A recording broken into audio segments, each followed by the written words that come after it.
Hi friends, அஸ்ஸலாமு அலைக்கும். இன்றைக்கி நம்ம சேனலில் இந்த ஒரு மாவு இருந்தால் போதும் 5 வகையான காலை உணவுகள் நம்ம ரெடி பண்ணிக்கலாம். எப்படி செய்கிறது இந்த மாவுன்றதை நம்ம இந்த வீடியோ ஃபுல்லாக பாருங்கள். அப்போ தான் உங்களுக்கு புரியும்.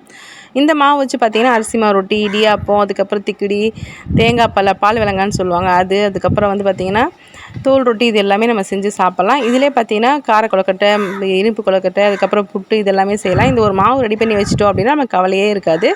எப்படி செய்கிறதுன்னு பார்க்கலாம் வாங்க. இந்த மாவு ரெடி பண்ணுறதுக்கு பார்த்திங்கன்னா 7 கிலோ அளவுக்கு ரேஷன் பச்சரிசி எடுத்திருக்கேன். 3 கிலோ அளவுக்கு பார்த்திங்கன்னா ரேஷன் குண்டு அரிசி எடுத்திருக்கேன். ரேஷன் அரிசியில் தான் இன்றைக்கி நம்ம செய்ய போகிறோம். இந்த மாவு அவ்வளோ சூப்பராக இருக்கும். இதே அளவுகளோட கரெக்டாக செஞ்சிங்கன்னா உங்களுக்கு பதமாக உங்களுக்கு மாவு கிடச்சிரும். எல்லா டிஃபனும் நீங்கள் இதிலே செஞ்சுக்கலாம். நான் ஏற்கனவே அளந்து வச்சுருந்தேன், உங்களுக்காக அளந்து காமிக்கிறேன். நான் லிட்டர் படி வச்சுருக்கேன். அதில் தான் 7 கிலோ பச்சரிசியும் 3 கிலோ புழுங்கல் அரிசியும் சேர்த்துருக்கேன். இந்த மாவு ரெடி பண்ணுறப்ப பார்த்திங்கன்னா காலை டைம்லேயே நம்ம ரெடி பண்ண ஆரம்பிச்சோன்னா அப்போ தான் இந்த மாவு நம்ம கரெக்டான பதத்துக்கு ரெடியாகி வரும். நிறைய வேலை இருக்கும் இதில். 1 மணி நேரம் நல்லா காலையிலே ஊற வச்சிடலாம். 7 மணிக்கெலாம் ஊற வச்சுட்டு 8 மணிக்கெலாம் கழுவ ஆரம்பிச்சிடலாம். இதை ஒரு பக்கெட்டில் பாதியாக பிரித்து எடுத்துக்கலாம். அப்போ தான் நமக்கு சுத்தமாக கழுவுறதுக்கு நமக்கு நல்லா ஈஸியாக இருக்கும். நான் 2 பாத்திரத்தில் பிரித்து இந்த மாதிரி நல்லா சுத்தமாக கழுவி எடுத்துக்கிட்டேன். நல்லா அழுக்கு போகிற அளவுக்கு நல்லா கழுவி எடுத்துக்கணும். ஏற்கனவே பார்த்திங்கன்னா அரிசியில் தூசி கல் ஏதாவது இருந்தால் நல்லா புடச்சி எடுத்துடணும். கழுவிட்டு கல் இருந்துச்சுன்னா அரிசி எடுத்துக்கலாம். கல் இல்லைன்னா அப்படி போட்டுடலாம். இப்போலாம் பார்த்திங்கன்னா ரேஷன் அரிசி ரொம்ப க்ளீனாக சுத்தமாக தான் கிடைக்கிது. நான் இதே மாதிரி நான் க்ளீன் பண்ணிவிட்டு சுத்தமாக கழுவி எடுத்துட்டேன். அதிரச மாவு எப்படி ரெடி பண்ணுவோமோ அதே மாதிரி தான் இந்த அரிசியுமே நம்ம ரெடி பண்ணணும். தண்ணி எல்லாமே வடிகட்டிட்டு ஒரு துணியில் சுத்தமாக தண்ணி எல்லாமே வடிகட்டணும். அதுக்காக துணியை சுத்தமான இடத்துல விரிச்சிக்கலாம். அரிகூடை உங்கள் வீட்டில் இருந்தால் கூட அந்த அரிசி எல்லாமே அரிகூடையில் போட்டிங்கன்னா தண்ணி ஃபுல்லாக வடிஞ்சு வந்துடும். அரிசி வடிகட்டுற அன்னக்கூடை இருந்தாலுமே அதில் போட்டு தண்ணி வடிகட்டி எடுத்துக்கலாம். நான் பார்த்திங்கன்னா அரிகூடை மேலே வச்சுட்டு அதனால தான் துணியிலே வடிகட்டிக்கிட்டேன். சுத்தமாக தண்ணி இல்லாமல் எல்லாத்தையும் வடிகட்டி எடுத்துடணும். இப்போ பார்த்திங்கன்னா தண்ணியெல்லாம் வடிஞ்ச பின்னாடி நிழல்லே பார்த்திங்கன்னா ரேஷன் வேஷ்டி விரிச்சிட்டு அதுக்கு மேலே நம்ம வடிகட்டின அரிசி எல்லாமே அதில் போட்டுட்டு உணர வைக்கணும். எப்படி அதிரசத்துக்கு எப்படி பதமாக இருக்குமோ அதே மாதிரி காய வச்சு நிறைய அரிசி செய்கிற மாதிரி இருந்துச்சு. பார்த்திங்கன்னா 2 வேஷ்டியில் இந்த மாதிரி விரித்து துணியில் அந்த அரிசியை காய போடணும். நிழல்லே தான் காய போட்டிருக்கணும். இதே மாதிரி ஒரு பிளேட் எடுத்து நான் ஃபுல்லாக காய போட்டுக்கிறேன். இப்போ எல்லா பக்கம் பரப்பி விடுற மாதிரி இருக்கணும். நம்ம அதிரச மாவு எப்படி ரெடி பண்ணுறோமோ அதே மாதிரி தான் இது இருக்கும்.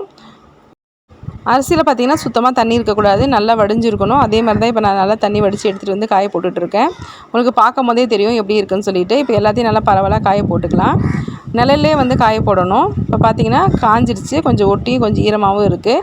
இந்த டைமில் பார்த்திங்கன்னா நம்ம அரிசி எடுத்துகிட்டு போய் மிஷினில் கொடுத்து அரைச்சி எடுத்துகிட்டு வந்துடலாம். கரெக்டான பதத்துக்கு எடுத்துகிட்டு போனால் மாவு மிஷினில் அரைக்கும் போது பார்த்திங்கன்னா சிக்காமல் கரெக்டாக அரைச்சி வந்துடும். ஈரத்தோடு கொடுத்தோம் அப்படின்னா மிஷினில் அரைக்காது அப்படின்னு சொல்லிட்டு திரும்பி கொடுத்து அனுப்பிச்சிருவாங்க. இதே மாதிரி அளவுகளோடு கரெக்டாக செய்யுங்க. அப்போ தான் அவங்க மாவு சூப்பராக வரும். இப்போ அரிசி பார்த்திங்கன்னா ரெடி ஆகிடுச்சு. இப்போ மாவு வரைக்கும் எடுத்துகிட்டு போயிடலாம்.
வழக்கமாக அரைக்கிற மிஷின் அப்படிங்கிறனால நம்ம இடியாப்ப மாவு அப்படின்னு சொன்னாவே அவங்க கரெக்டாக வலுவலுன்னு அரைச்சி கொடுத்துருவாங்க. நம்ம பதமாக எடுத்துகிட்டு போய் கொடுத்துட்டோம் அப்படின்னா சூப்பராக இந்த மாதிரி அரைச்சி கொடுத்துருவாங்க.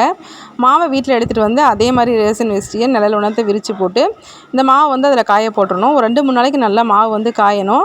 உங்களுக்கு வெயில் அடிக்குது, மொட்டை மாடியில் போடணும் அப்படின்னா நீங்கள் மொட்டை மாடியில் போட்டு கூட வெயிலில் காய வச்சுக்கலாம். அரைச்சிட்டு வந்த நைட்டு மட்டும் பார்த்திங்கன்னா உள்ளே நான் போட்டிருந்தேன் வீட்டுக்குள்ளே. அதுக்கப்புறம் பெஞ்ச் வெளியில் போட்டு வெயிலில் காய வைக்க ஆரம்பிச்சிட்டேன். நல்லா 2 நாள் வெயிலில் போட்டு